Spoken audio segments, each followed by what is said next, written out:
Esse é o comunicado de imprensa do Museu de Arte Moderna de Nova York em 1976, anunciando uma exposição que mudou muita coisa no mundo da fotografia. Essa exposição era de William Eggleston, o fotógrafo que introduziu de vez a fotografia em cor como arte. No segundo parágrafo, o comunicado diz: diferente de seus antecessores, cujo trabalho em cor era sem forma ou muito belo, uma nova geração de fotógrafos jovens tem começado a usar a cor como um confiante espírito de liberdade e naturalidade. Em seus trabalhos, o emprego da cor é mais do que simplesmente descritivo e decorativo, e assume um lugar central no conteúdo da imagem. Esses fotógrafos trabalham não como se a cor fosse um problema separado para ser resolvido em isolamento, mas como o mundo em si existisse em cor, como o azul e o céu fossem uma coisa só, escreveu Zarkovsky, organizador da exposição. Often, people ask what I'm photographing. It's a hard question to answer. And the best I've come up with is I just say, life today.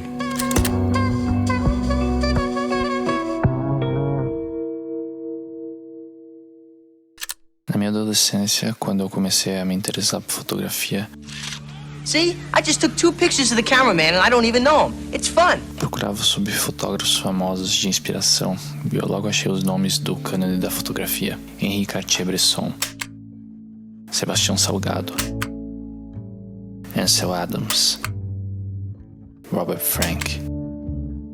E essas inspirações refletiram muito no que eu queria fotografar e como eu queria fotografar. Foi um pouco tempo depois que eu achei um nome que mudou bastante minha visão da fotografia: Eggleston. Ele nasceu no estado do Tennessee, em Memphis. Com seus 80 anos, ainda mora em Memphis. Pelos cálculos dele mesmo, Eggleston já tirou mais de 250 mil fotos durante toda a sua vida, e a maioria se situa no sul do país, nos lugares próximos de onde nasceu.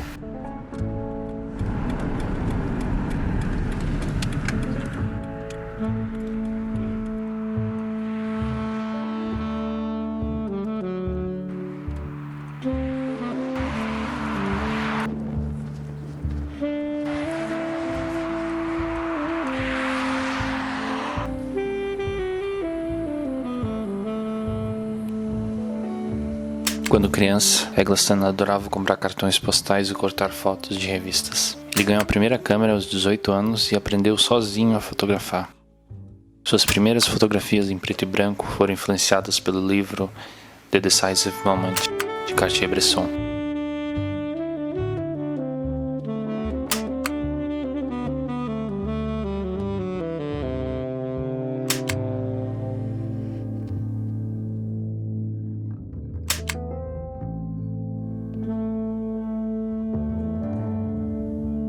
This is not just photojournalism, this is great art. Compositions, obvious knowledge of painting, a lot of Degas in here, the great painters, and the way of composing. And they're still great.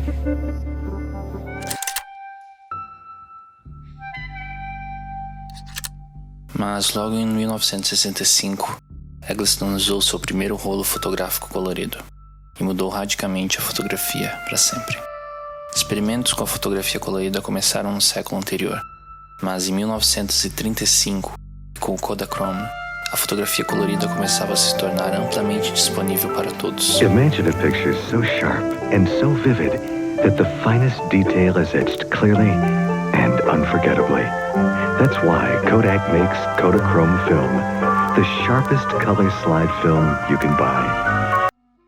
No entanto, o preço e a dificuldade do processo significou que para muitos o preto e branco continuava o padrão até meados dos anos 60. Foi então no final de uma tarde em 1965, em um supermercado de Memphis, que Eggleston tirou sua primeira fotografia colorida.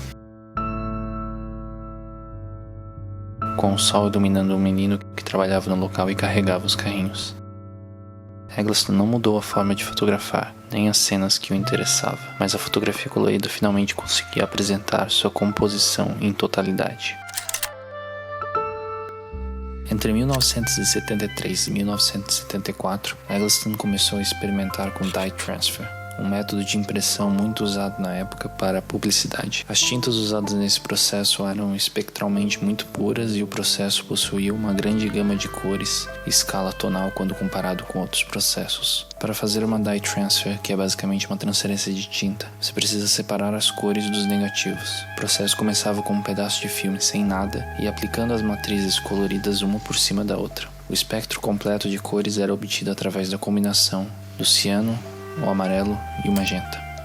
O processo permitia um alto nível de controle fotográfico, o que permitiu Eggleston controlar cada cor individualmente em suas fotografias. Da primeira exposição no Museu de Arte Moderna em Nova York, Color Photographs, em 1976, nasceu o livro Guide. Consistia de 75 fotografias tiradas em ou por volta de Memphis entre 1969 e 1971.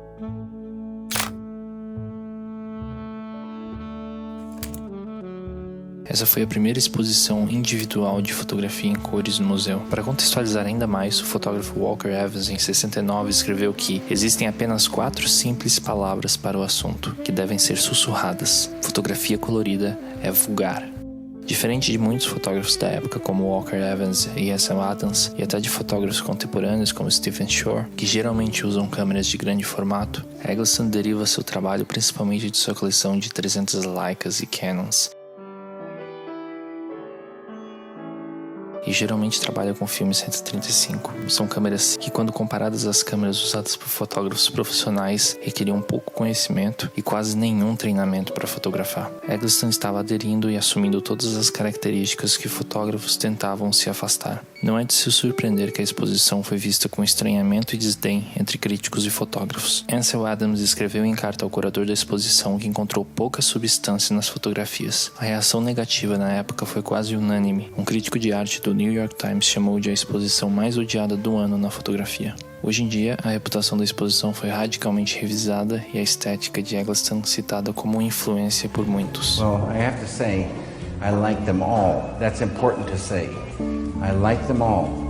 Quando começou a fotografar, Eggleston via as fotografias de Cartier-Bresson na cidade de Paris e se perguntava o que iria fotografar na entediante cidade onde morava. O que fotografar se tudo ao seu redor é tédio ou até mesmo feio? A resposta de Eggleston é simples: fotografe o feio, fotografe o entediante. Sua ideia de fotografia democrática é de dar a mesma importância à imagem de um importante monumento histórico a uma esquina de uma rua qualquer. E essa é uma ideia que demorou algum tempo para ser compreendida.